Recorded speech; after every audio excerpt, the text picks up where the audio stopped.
Hello SLAPAFISH community, and welcome back to another World Tanks Console video. So in this video, I'm going to be doing a tank review on the brand new heavy tank, autoloader, which is the T77. Basically, it's like a T57 at tier 8.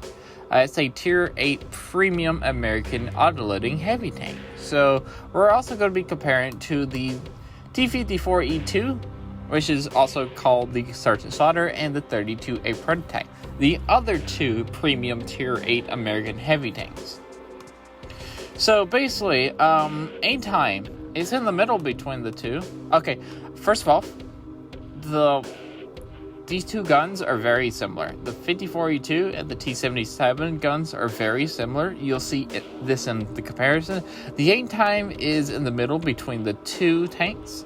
Accurate is the same thing as the 54E2. You definitely want to buff that up so you won't be missing your shots, because you'll definitely want to hit every single shot, because you have decent amount of potential damage, but it's not that great. You also have the worst gun depression in this comparison, but 8 degrees is nothing to laugh about. 8 degrees is still good. It's not as good as 10 degrees, but 8's still good. You only get 15 degrees of gun elevation, which that's pretty bad. Your clip potential is 1080, which is the highest in this comparison. I believe your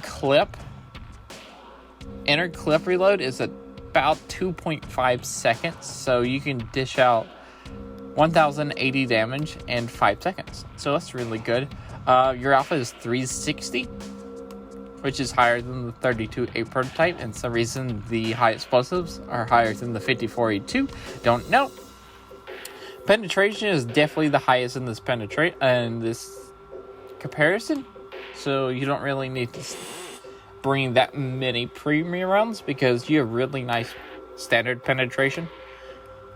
But your reload time, DPM, and rate of fire absolutely suck. They're the worst in this comparison. You have 1,472 DPM.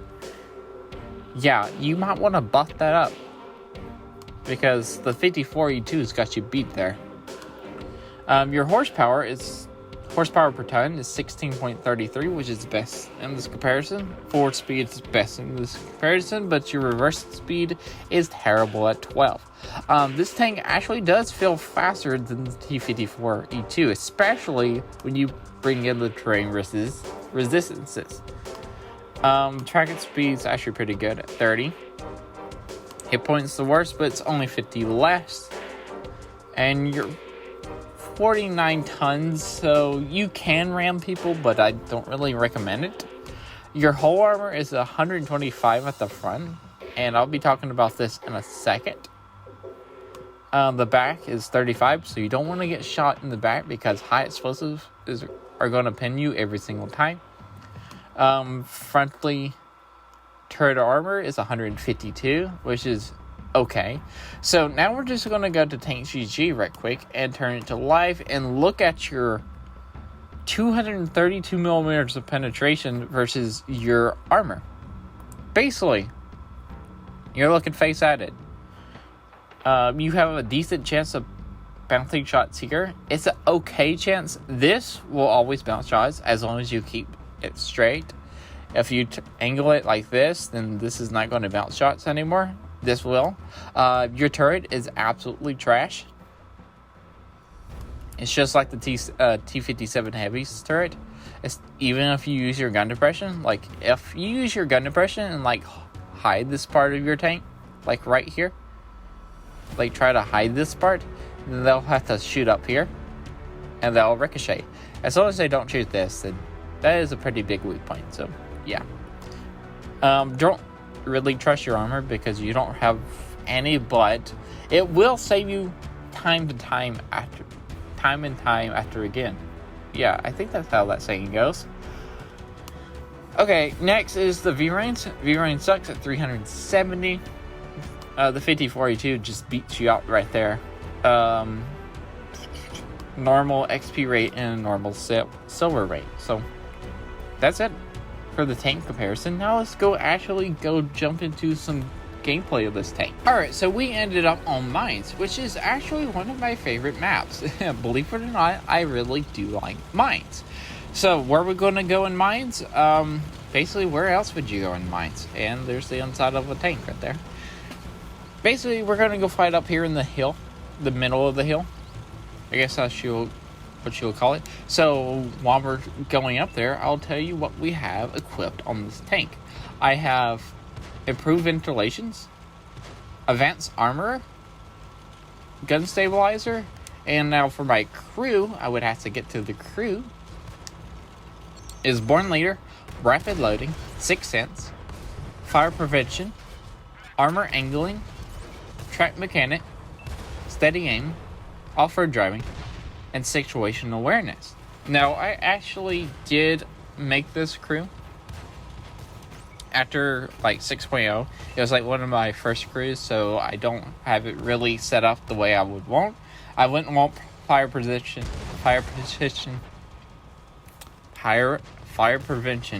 on the tank, and I wouldn't really want track mechanic on the tank. I would probably choose something else.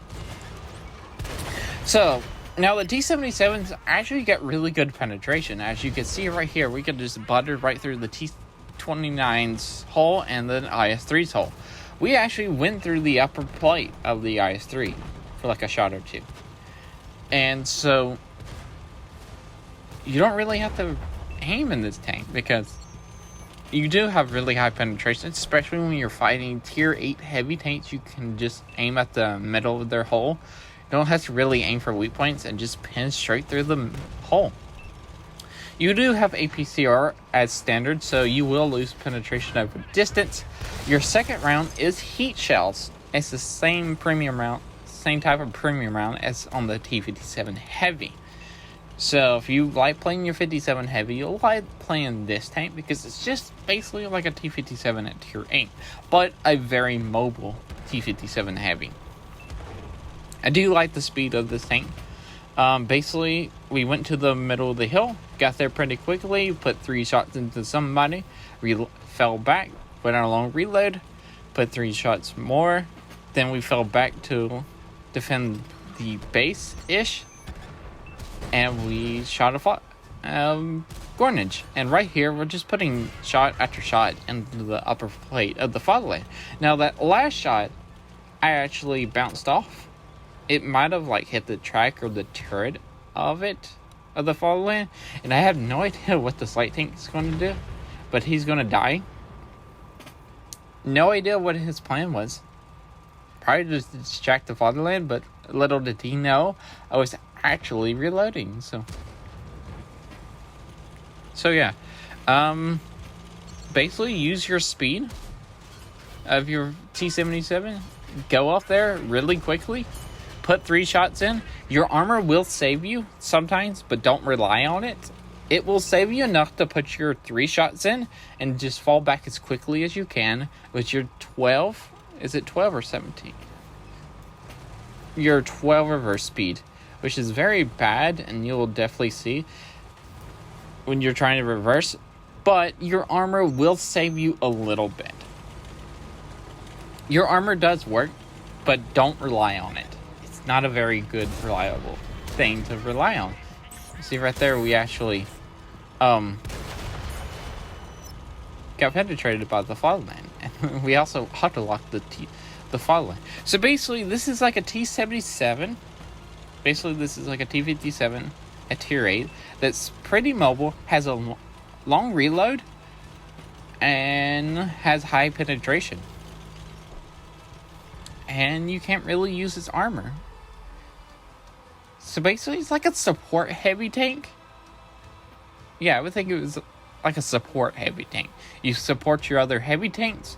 You don't want to go in there by yourself. You always want to have allies beside you. And yeah, when your allies are fighting out and you're loaded, you poke out there and you put your 3 shots in and you fall back. Your allies are still fighting while you're reloading. Then once you're loaded, you hook out there, put 3 shots in, fall back. Repeat that process, and you're good. And that's it for this video. Remember, like, comment, subscribe. Also, remember to SLAPAFISH, because we're always not. And peace out. See ya.